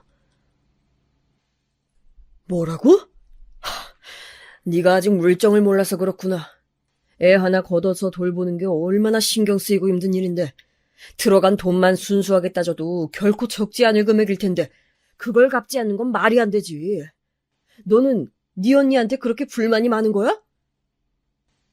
언니한테 들어간 돈보다 아버지가 그쪽에 주신 돈이 더 많지 않나요? 이자라고 쳐도 훨씬 많은 것 같은데요. 제 짐작이 틀렸어요? 만일 그렇다 해도 네가 무슨 상관이며 네가 뭘 어쩔 건데? 네 돈도 아니면서 왜 그렇게 가타부타 말이 많아? 어린 녀석이 맹랑해가지고는. 큰고모네는 좋겠네요. 언니도 좋겠고요. 아버지를 위해서 밥 한 번 차려주지 않은 사람들이지만 돈을 많이 받았잖아요. 저는 마치 당연하게 집안일을 하나부터 열까지 다 해가면서 6년을 지내왔는데 하루도 빠짐없이 그렇게 지내왔지만 군것질만 간신히 할 수 있는 용돈 외에는 받아본 적이 없는데요. 큰고모네랑 언니는 아버지 가족이고 저는 뭐 무급하녀인가요? 어디서 이렇게 눈을 땡그랗게 뜨고 지 아버지한테 대들어? 부모를 위해서 딸 자식이 가사노동을 하는 건 당연한 거야. 어느 집에라도 그건 이상한 일이 아니야. 왜 너만 억울한 것처럼 말을 하는 거야? 어느 집이요? 아버지, 도대체 어느 집이 이렇게 사는데요? 말씀해 주실 수 있나요? 저는 저희 반뿐만 아니라 저희 중학교 전체를 통틀어서 저처럼 하루도 빠지지 않고 혼자 가사노동 다 하면서 자기 아버지 뒷바라지 다 하고 자기 엄마 기분 살피느라 안절부절하면서 사는 사람은 아무도 없을 거라고 생각하는데요. 그건 아무튼 네 큰고모한테 돈을 주는 건 당연히 해야 했던 일이고 도리야. 그건 네가 상관할 바가 아니야. 그리고 네 용돈은 올려주마. 네가 중학생이 된 지가 언젠데 아직까지 용돈을 안 올려준 건 내가 잘못 생각했다. 세상 무서울 것 없는 사춘기 파워를 앞세워서 아버지한테 저는 대들었었죠. 감정적인 말뿐이었지만 돌이켜보면 부끄러운 순간들이 많았지만 그렇게 했던 것 자체를 후회하진 않았습니다. 동생이 갑작스레 떠난 이후로 우울증과 조울증을 넘나들며 오래 지내셨던 엄마. 그랬던 엄마가 아버지의 재도약 이후로 슬슬 기운을 차리시더니 바깥 생활을 자주 하기 시작하셨는데 기력을 그렇게 찾으시고 나면 가정을 돌보실 거라고 믿었건만 여전히 모든 것이 저의 몫으로 남겨져 있는 것이 저는 어이가 없었어요. 저라고 그걸 좋아서 했던 건 아니잖아요. 저밖에 없으니까 해야만 하는 일이니까 그랬을 뿐이었죠. 그런데 저도 머리가 점차 커가면서 엄마라는 사람이 이루 말할 수 없이 무기력하고 무능한 사람으로 보이기 시작했습니다. 아버지는 다시 일어서는 것에 집착하며 매달려 있었기에 그것 외에는 아무것도 볼 줄 모르는 외골수가 분명했고요. 저희 집은 경제적인 상황이 무척 나아지고 있었으나 가족 간의 깊어진 골은 어떻게 해볼 수 있는 상태가 아니었습니다. 특히 제 안의 응어리 같은 것이 이미 단단하게 진 상태였어요. 제가 중학교 2학년 때 드디어 저희 집이 이사를 갔어요. 이때부터 저는 모든 집안일에서 손을 뗐습니다. 그래, 이런 데서 살아야 집안일을 할 맛도 나지. 설거지를 해도 행복하고 빨래를 돌려도 기분이 좋으려면 바로 이런 집에서 살아야 돼. 그런 감상을 내뱉으시는 엄마의 표정이 전에 없이 환해 보였습니다. 저희 집이 망하기 전에 살았던 집만큼은 아니지만 좁고 어두웠던 구옥집에 비하자면 대궐 같은 집으로 이사를 했고 엄마는 점차 밝아지기 시작하셨어요. 마치 동생이 세상을 떠나기 전처럼 말입니다. 결국 돈이면 다 되는 것인가. 돈으로 행복을 살 수는 없다지만 돈이 있으면 행복하기 쉽다는 것이 무슨 말인지 이해할 수 있었습니다. 저는 이때 사춘기가 절정에 올라있던 중학교 2학년이었기 때문에 더욱 이런 현상에 염증을 느꼈었던 것 같아요. 제가 성인이었다면 속물적으로 생각하고 판단하지 않았을까 싶네요. 역시 돈이 최고야 이런 생각이나 하고 말았을지도요. 하지만 저는 어둡고 우울한 시간을 꽤 오래 보내온 상태였기 때문에 모든 것이 곱게 보이지 않았습니다. 그리고 언니가 곧 집으로 돌아왔어요. 고등학교도 전학 수속을 밟고 저희 집에 살면서 대학 입학을 할 것이라고 했습니다. 이미 삐뚤 시각을 가지고 있었던 저는 제가 그 고생을 하면서 매일같이 눈칫밥이나 얻어먹으며 가난을 직접적으로 마주하는 동안에 멀리 피난이나 가 있었던 언니가 달갑지 않았습니다. 힘든 시간을 보낼 때는 쏙 빠져 있다가 이제 와서 돌아오겠다고? 의리 한번 좋으시네. 고생은 안 하고 싶고 누릴 건 다 누리고 싶고? 저는 그런 생각을 하고 있었기 때문에 언니랑 잘 지내고 싶은 생각이 없었어요. 하지만 저희는 어쨌거나 친자매였으니 피는 물보다 진하다는 말처럼 지내다 보면 금세 융합되기 십상이었을 것입니다. 그러나 고슴도치처럼 가시를 세우고 있던 저에게 언니 역시도 구태여 다가오려고 하지 않았어요. 가시에 손이 찔리기는 싫었다는 거죠. 나 이제 수험생인 거 알지? 한창 나 예민할 때니까 괜히 내 심기 건드리지 말았으면 해. 뭐? 내가 언제 언니 심기를 건드린 적이라도 있었어? 아니, 그냥 거슬리는 행동은 하지 말라고 미리 주의 주는 거야. 와, 말 되게 재수없게 한다. 나는 언니한테 아예 관심이 없어. 웬만하면 엮이고 싶지도 않아. 그러니까 나한테 주의 같은 거 줄 필요가 없다고. 알았어? 가뜩이나 가시를 세우고 있던 저를 언니는 자극해댔고 그래서 저는 더욱더 모난 성정을 드러내게 됐습니다. 늘 불신 가득한 눈빛을 하고 있는 저보다 엄마는 언니를 더 예뻐하셨어요.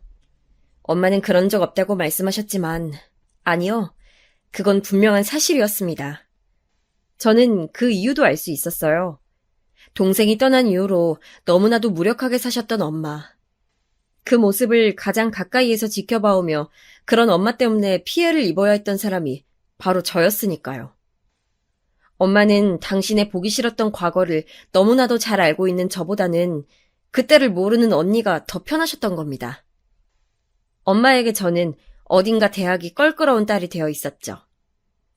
사실은 저도 가족들에게 사랑받고 싶었던 것뿐인데 제 안에 있는 자존심이라 할지 그런 것들이 저를 가로막았던 것 같아요. 그래서 내가 왜 먼저 다가가서 손을 내밀어야 돼? 이런 생각만 가지고 있었습니다. 저한테 먼저 가족들이 다가와주고 저를 위해주기만을 바랐어요.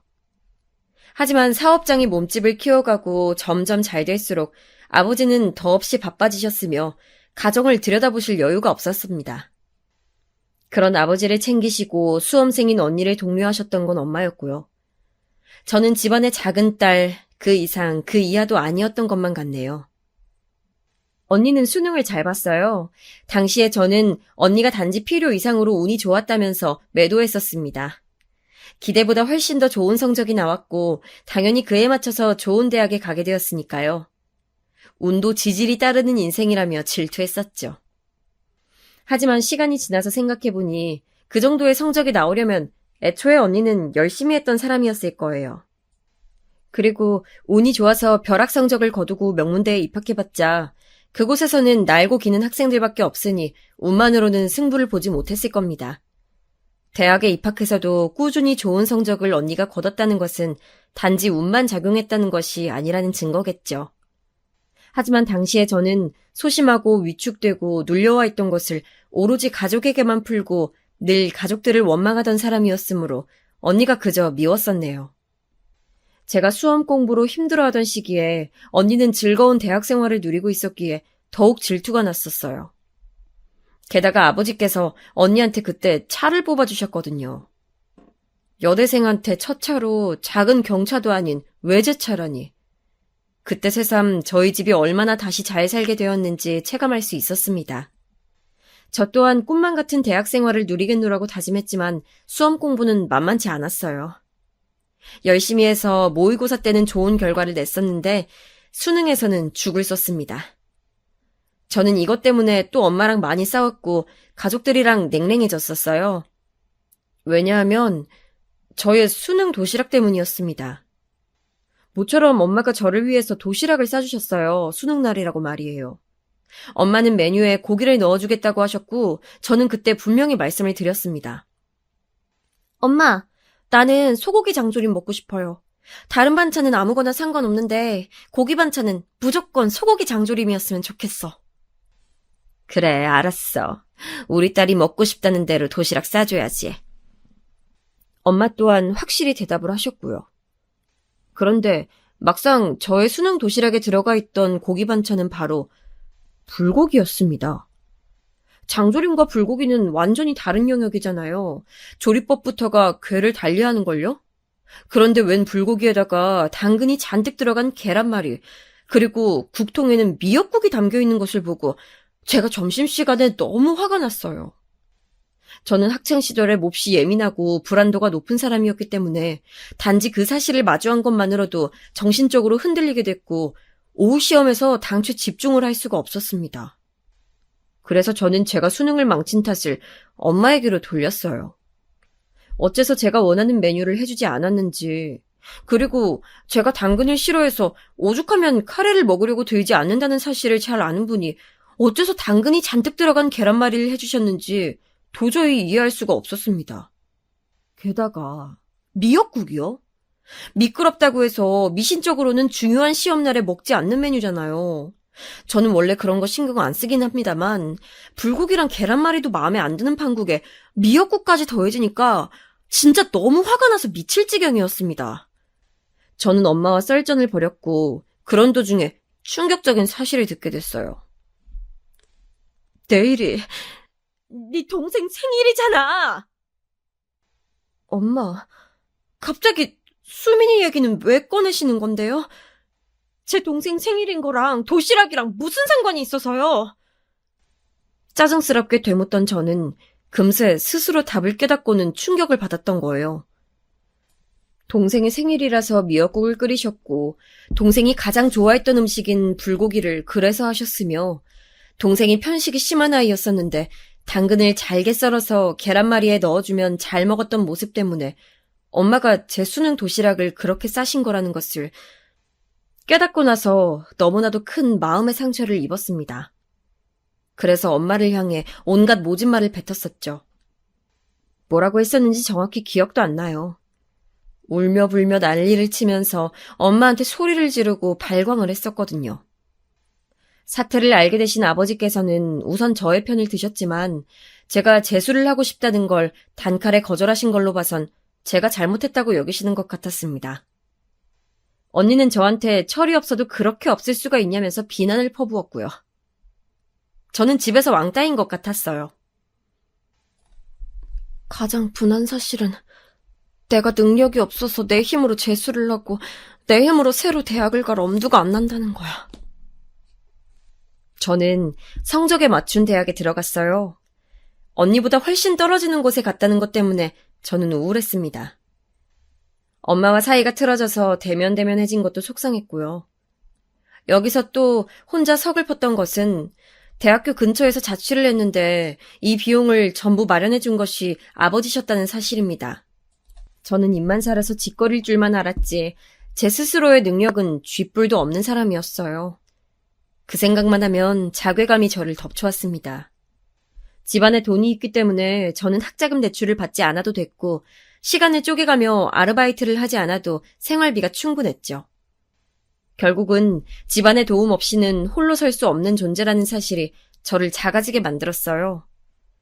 언니는 대학 졸업 이후에 짧은 취업준비생 생활을 마치고 괜찮은 직장에 취직했습니다. 이때가 아버지의 사업장이 탄탄하게 자리를 잡았던 시기였어요. 궤도에 올랐던 때였고요. 그래서 사실 아버지의 회사에 언니가 들어가도 되는 일이었습니다. 하지만 언니는 부모님의 제안을 거절했어요. 혹시 나중에 들어가서 일을 하게 되더라도 우선은 나 스스로 사회 경험을 따로 쌓아보고 싶어요. 내가 얼만큼이나 해낼 수 있는 사람인지 궁금하기도 하고요. 언니는 그런 당찬 포부를 밝히며 사회생활을 시작했고 저는 대학 공부를 마무리했습니다. 하지만 취업의 벽은 너무나도 높았어요. 대학 졸업장만 가지고는 안 되는 일이더군요. 자기소개서를 쓰느라 하루를 몽땅 날리는 일이 허다했지만 그럼에도 취업은 쉽지 않았습니다. 면접을 보러 다니는 것에 지쳐갈 때 저는 남들보다 뛰어난 것을 갖추기 위해서 자격증 공부를 시작했어요. 그렇게 2개를 따냈고 다시 본격적인 취업 시장에 뛰어들었다가 어영부영 무난한 곳에 입사를 했습니다. 그때 아버지께서는 그곳의 조건을 가만히 들여다보시곤 일을 해보고 여의치 않으면 언제든지 그만둬라. 여차하면 내 회사에 들어와서 일을 하면 될 일이야. 저한테 이렇게 말씀하셨습니다. 저는 귓등으로도 듣지 않았어요. 저의 자존심 같은 게 저를 막고 있었죠. 그렇게 취업을 한 곳에서 일을 시작했는데 텃세 때문에 미치는 줄 알았습니다. 하필이면 제가 들어간 부서가 그곳에서 악명 높은 신입의 무덤이라는 것을 입사하고 2달째에 몰래 들어서 알게 됐죠. 그때의 좌절감이란 말로 설명할 수가 없을 정도네요. 사람을 정신적으로 괴롭혀도 진짜 그렇게까지 괴롭힐 순 없었어요. 입사하고 나서 반년도 안 됐는데 쌓인 에피소드는 10손가락을 넘어간 지 오래였고 스트레스 때문에 생리불순에도 걸렸습니다. 제가 골골대고 있으니까 엄마가 저한테 고집 그만 부리고 퇴사하라며 종용하셨죠. 저는 못 이긴 척 그곳을 나왔어요. 아니올시다 싶은 직장을 나왔던 것뿐인데 이상하게 그때의 저는 나는 실패자야 이런 생각이 들었던 것 같아요. 언니는 성공적인 이직까지 이뤄내서 직장 생활을 하고 있었기 때문에 더욱 비교가 됐지요. 퇴사 후에 칩거하고 있던 저는 무기력하게 있지 말라는 아버지의 불호령을 듣고 나서야 일어났습니다. 그 후로 다시 취업 준비를 하다가 결국 아버지의 회사에 들어갔어요. 단순 사무 업무 보조를 하는 인력이 부족하단 소리에 그냥 그 파트에 앉아서 일을 시작했고 온갖 잡무를 했습니다. 전문 인력이 필요한 자리는 아니었어요. 그냥 일손을 덜어주는 사람이 필요한 자리였죠. 몸과 마음이 좀 지쳐 있었던 저에게는 되려 잘 맞는 일이었습니다. 처음엔 솔직히 몇 주만 다녀보자 이런 생각이었는데 은근히 저한테 일이 잘 맞더라고요. 그리고 아버지랑 심적으로 가까워지고 친해지는 기분이 들어서 묘했습니다. 엄마도 저한테 먼저 회사에서 어땠냐 이런 질문들을 던지기 시작하셨고요. 저는 결국 아버지 회사에 눌러앉기로 결심했습니다. 자존심을 내려놓으니까 편안했는데 한편으로는 또 나는 역시 혼자 힘으로는 안 돼. 나는 실패자야. 이런 생각이 자꾸만 들어서 우울할 때도 있었어요. 이런 저에게 소개팅 자리가 들어오게 됩니다.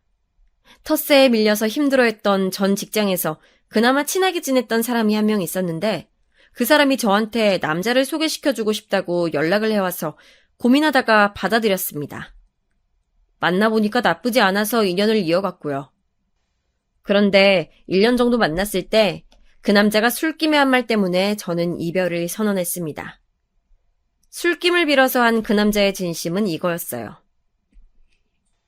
너 지금 다니는 곳이 네 아버지 회사잖아. 너 거기에 계속 짱박혀 있으면 언젠가 네가 물려받게 되지 않을까? 근데 아니지.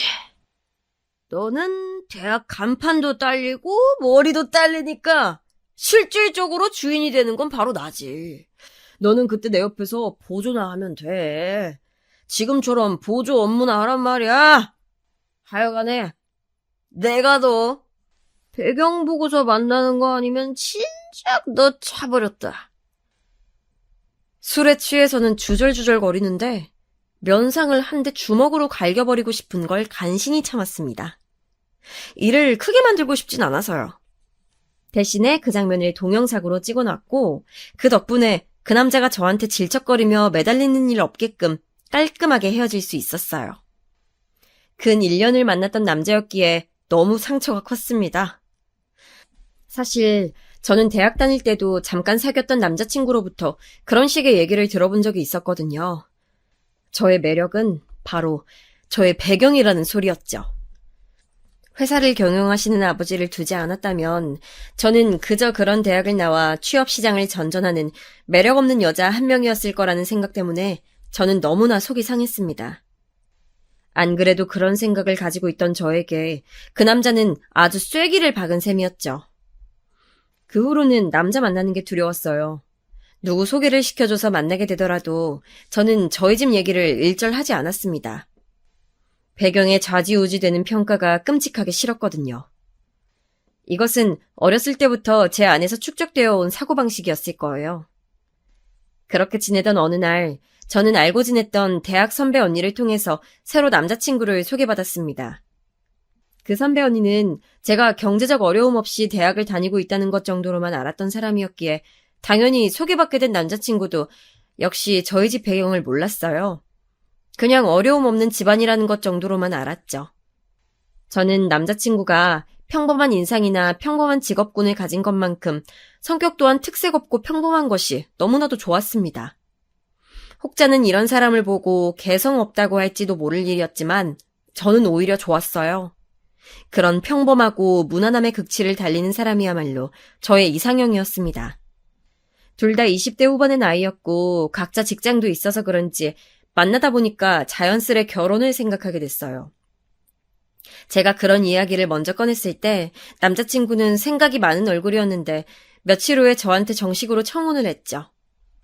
특별한 뭣도 없었고 이벤트를 열어준 것도 아니었지만 저는 그 가식 없는 담백함에 이끌려서 그 청혼을 승낙했습니다.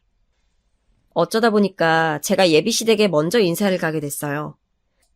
남자친구는 이남 일녀 집안의 장남이었습니다. 그래서였을까요? 장남이 데려온 결혼 이야기가 오가고 있다는 여자친구를 바라보는 예비 시어머니 되시는 분의 눈빛이 예사롭지가 않았습니다. 아버님 쪽은 시큰둥해 보이는 게 저한테 별다른 관심이 없어 보이셨는데 반대로 어머님 쪽은 저를 물어뜯고 싶어서 어쩔 줄 몰라 하는 표정이신 게 보였어요. 그래서 다니는 그 직장에서 하고 있는 일이 정확히 뭐라고요? 이것도 하고 저것도 하고 아유 듣기로는 너무 정신이 없어 보이는데. 아, 정확히는 격리일이라고 보시면 되는데요. 제가 단지 서류 업무뿐만 아니라 가끔은 직접 회사로 찾아오시는 손님 응대도 하고 있기 때문에 범위가 넓습니다. 뭐, 손님 응대? 혹시 그거 커피를 타서 나른다거나 그런 건 아니겠죠? 네? 아, 그게 제가 커피를 타서 드리기는 하는데요. 무슨 문제라도 있을까요? 남자친구의 앞이라서 그런지 어머님께서는 얼굴에 열이 잔뜩 오르신 채로 입을 꾹 다무셨지만 이튿날 저에게 연락을 따로 하셔서는 득달같이 따지셨습니다. 이봐요. 이 무슨 말도 안 되는 경우예요. 기껏 커피나 타는 격리라고? 나 참 어이가 없으려니까 감히 천한 격리 주제에 대기업에 종사하는 우리 큰아들을 넘보겠다고? 급이 다른데 어딜 넘기는 거야? 이보세요, 격리 아가씨. 제발 주제 파악 좀 하시고 내 아들은 놔줘요. 나는 내 눈에 흙이 들어가도 너 같은 여자는 며느리로 허락 못하니까. 당신 하실 말씀만 하시고선 일방적으로 전화를 끊으셨는데 이런 모욕감은 처음이었습니다. 저는 화를 사귀고 나서 어머님께 전화를 걸었지만 안 받으시더군요. 제 번호를 즉시 차단하신 모양이었어요.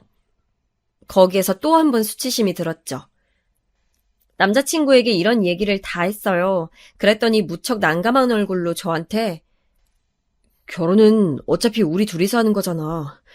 엄마가 뭐라고 하시든 너무 신경 쓰지 마.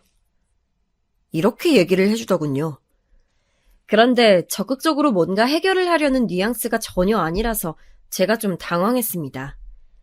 제가 모욕감을 느꼈다고 하는데도 저한테 자기 모친 대신이나마 사과하려는 제스처도 안 보여줬고요. 솔직히 조금 실망하긴 했으나 남자친구와 결혼하고 싶다는 마음까지 흔들린 건 아니었기 때문에 다시금 자리를 만들어서 예비 시부모님을 뵈러 갔습니다.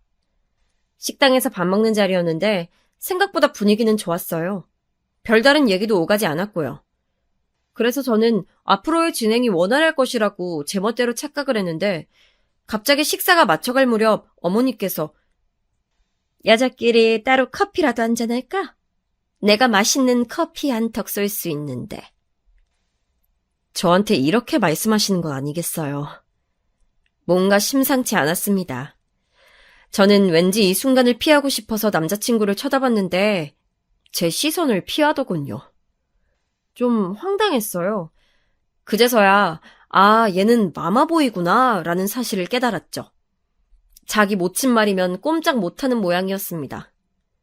어쩔 수 없이 저는 식당을 나와서 어머님과 근처의 카페로 향했어요. 어색하게 아메리카노 2잔 시켜서 마주보고 앉았는데 저한테 대뜸 이러시더군요.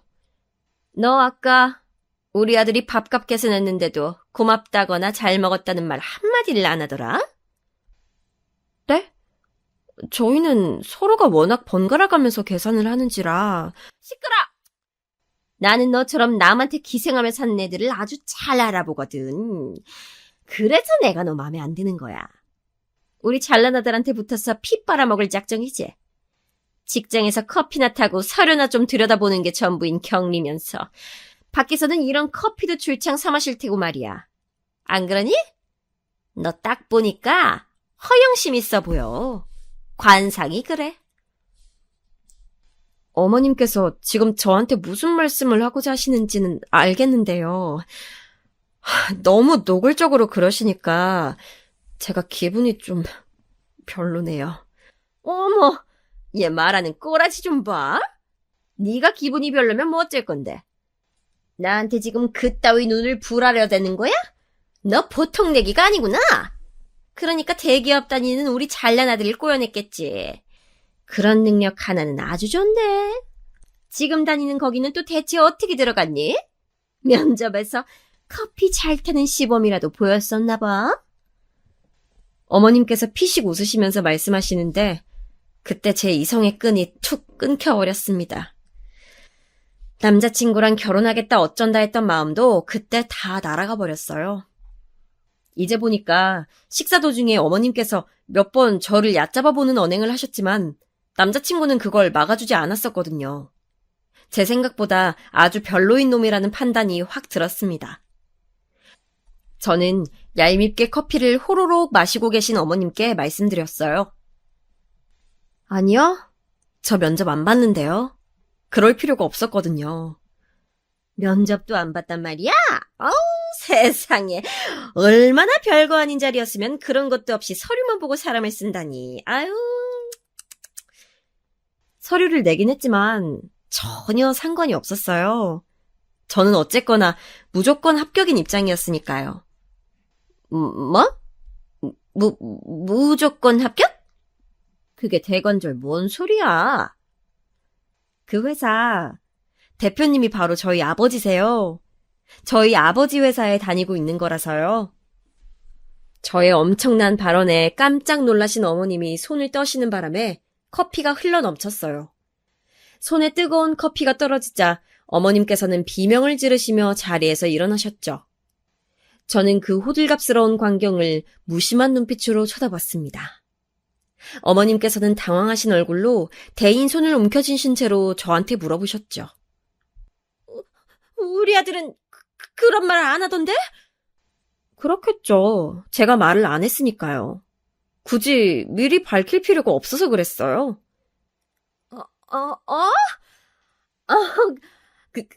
그랬구나.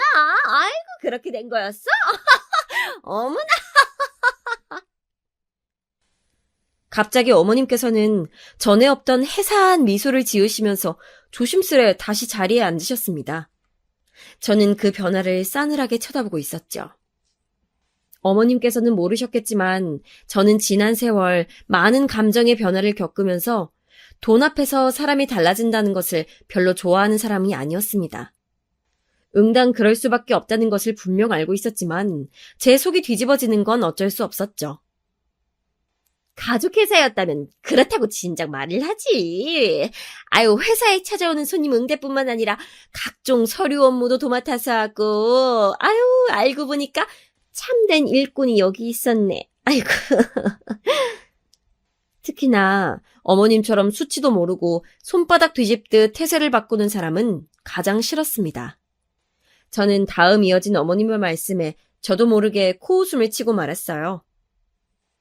아무튼 나는 우리 큰아들 결혼이라면 무조건 오케이 찬성인 입장이니까 그런 줄 알고 있어. 네? 무조건 찬성을 하신다고요? 그럼 당연하지. 우리 큰아들도 지금 장가들 나이가 됐는데 내가 왜 반대하겠니? 쌍수 들고 환영해야 할 일이지. 결혼 허락할 테니까 둘이 잘 살아보렴. 버스가 이미 떠난 줄도 모르고 정류장에서 기다리고 계시네요. 바보처럼. 제가 외치자 어머님께서는 영문을 모르겠다는 듯 눈동자를 크게 뜬 채 저를 바라보셨습니다. 그 앞에 대고 저는 분명하게 제 의사를 전달드렸어요. 결혼? 이제는 제가 싫어요. 이 미친 아줌마 같으니라고. 2번 다시 뵙는 일 없었으면 좋겠네요. 또박또박 말을 뱉은 후에 미련 없이 자리에서 일어났습니다. 입도 되지 않은 커피는 그대로 남겨둔 채 말이죠. 제가 걸음을 옮기자 그제서야 상황 파악을 마친 어머님께서 저를 붙잡으려고 별별 호소를 다 하셨지만 저는 눈길도 그쪽으로 주지 않았어요. 어머님께서 먼저 선수를 치시기 전에 저는 먼저 움직였습니다. 남자친구에게 연락을 한 거였어요. 자기야, 우리 그만하자. 여기까지만 하는 게 좋을 것 같아. 나는 자기 어머님 같은 사람하고 엮일 자신이 없고 자기 같은 사람하고 평생을 약속할 자신은 더 없어서. 내 말 무슨 뜻인지 알지? 너 우리 엄마한테 또 무슨 한 소리를 듣고 이러는 거야. 네 심정은 알겠는데 너 꼭 헤어지자는 말을 그렇게 해야 되냐? 어떤 아름다운 이별을 기대했었길래 그러는 거야? 그런 건 없어. 추잡하거나 덜 추잡한 이별만 있을 뿐이지. 나는 너랑 이제 완전히 끝났어. 너도 이제 나를 2번 다시 찾아오지 않겠다고 약속 좀 해줄래? 너 이상한 데서 고집이 있어서 이렇게 약속한 건 꼭 지키는 사람이잖아. 네가 그러면 내가 매달릴 줄 아나 본데. 아니야, 너 착각한 거야. 그래, 헤어지자. 2번 다시는 내가 너 찾는 일 없을 거야. 남자친구가 울컥한 목소리로 선언하는 것을 통화 녹음 모드를 따놓은 저는 미련 없이 전화를 끊었고 그 음성 파일을 즉시 남자친구에게 전송한 다음에 번호를 차단했습니다. 결혼까지 생각했던 인연을 이런 식으로 정리한다는 것에 씁쓸함을 느꼈지만 별 수 없는 일이라고 스스로를 다독였어요. 역시나 그 어머님께서 입을 놀리신 모양이었습니다. 저한테 차인 그 남자는 자기가 했던 말을 번복하는 강수까지 두면서 저를 찾아왔었죠. 제 배경이 무척 아깝다는 눈치였고 저는 그 남자를 무참하게 끊어냈습니다. 그 이후로는 많은 생각을 하면서 지냈어요. 저 스스로를 회복하는 데 초점을 맞추고 싶었고 제 안에 남아있는 열등감과 싸웠습니다. 그 결과 가족끼리 많이 화목해졌어요. 언니랑도 말이죠. 점점 더 친해져서 지금은 둘도 없는 자매 사이가 됐네요. 다사다난했지만 어쨌든 가족은 가족인가 봐요.